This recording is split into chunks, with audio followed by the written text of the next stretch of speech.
स्वयंपाकात स्वादाची जान, डीएम मसाले तुमच्या घराची शान. छत्रपती शासन महिला गृह उद्योग कबनूर इचलकरंजी घेऊन येत आहेत अस्सल परंपरेची मराठमोळी चव म्हणजेच डीएम मसाले. मटन मसाला, चिकन मसाला, धणे पावडर, गरम मसाला, बिर्याणी मसाला, तिखट चवदार मसाले आणि चटणी म्हणजेच डीएम मसाले.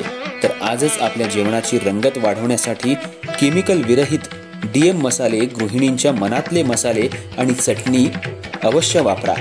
डीएम मसाले महिला बचत गटाद्वारे करणारे स्वच्छ माफक दरामध्ये म्हणजेच डीएम मसाले. संपर्क दिव्याताई मगदूम, मोबाईल 91 30 80 22 55.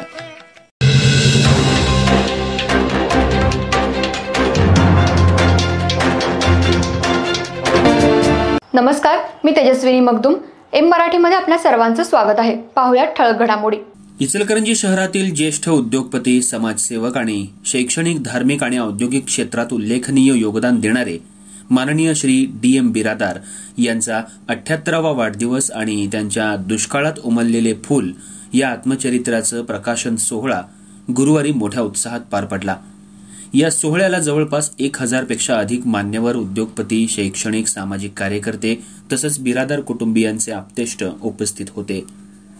कार्यक्रमाचे प्रमुख पाहुणे प्राध्यापक डॉक्टर PS पाटील, प्रभारी कुलगुरू, शिवाजी विद्यापीठ कोल्हापूर हे होते. प्रमुख उपस्थितीत माननीय rotary district governor Arun Bhandare, Sachin Shirgaonkar, SV Kulkarni आणि आमदार डॉक्टर राहुल आवाडे यांचा समावेश होता. स्वागताध्यक्ष म्हणून श्री गजानन सुलतानपुरे यांनी स्वागतपर भाषण केलं, तर कार्याध्यक्ष पदाची धुरा श्री लिंगराज कित्तुरे यांनी सांभाळली. प्रमुख भाषणात प्राध्यापक डॉक्टर PS पाटील यांनी बिरादार कुटुंबाला आदर्श कुटुंब म्हणून गौरवलं.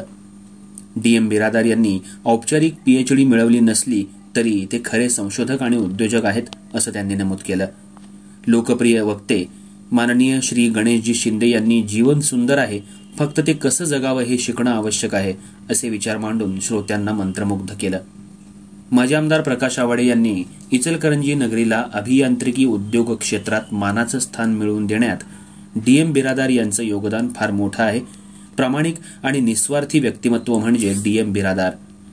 ते खरे देव माणूस आहेत असे गौरवोद्गार काढले. यावेळी बिरादार यांची मुलगी सौ मीनाक्षी तंगडी आणि मुलगा मिलिंद बिरादार यांनी आईवडिलांविषयी व्यक्त केलेलं मनोगत ऐकून उपस्थितांचे डोळे पाणावले. त्यांच्या मनोगतातील कृतज्ञता आणि प्रेमभावनेनं संपूर्ण सभागृह भारावून गेलं. या प्रसंगी दुष्काळात उमललेले फूल या आत्मचरित्राचं शब्दांकन करणारे श्री अशोक केसरकर आणि पुस्तकाचे मुद्रक श्री राजा कदम यांचा विशेष सत्कार करण्यात आला. कार्यक्रम यशस्वी होण्यासाठी सुरेश पाटील, बाबासाहेब पाटील, अनिल कुडचे, संजय होगाडे, सुभाष जाधव आणि समीर गोवंडे यांनी विशेष प्रयत्न केले. बिरादार यांनी इचलकरंजीत येऊन ही नगरी आपली कर्मभूमी केली. अनेकांना उद्योग क्षेत्रात घेऊन जाऊन उद्योजक घडवले. व्यवसायासोबत शैक्षणिक, सामाजिक आणि औद्योगिक संस्थात्मक कार्य यांचा सुंदर समतोल त्यांनी साधला. इचलकरंजी इंजिनिअरिंग असोसिएशन, आदर्श विद्यामंदिर, सुलतानपुरे विद्यामंदिर या संस्थांसाठी केलेलं भव्य पायाभूत काम सर्वत्र कौतुकास्पद ठरलं. मूळ गावी उमराणी इथं त्यांनी ग्रंथप्रेमातून एक सुसज्ज वाचनालय उभारून गावी ज्ञानाचं दालन खुलं केलंय. या सोहळ्यात इचलकरंजी तसंच मूळ गावातून आलेल्या मान्यवरांची मोठ्या संख्येनं उपस्थिती होती.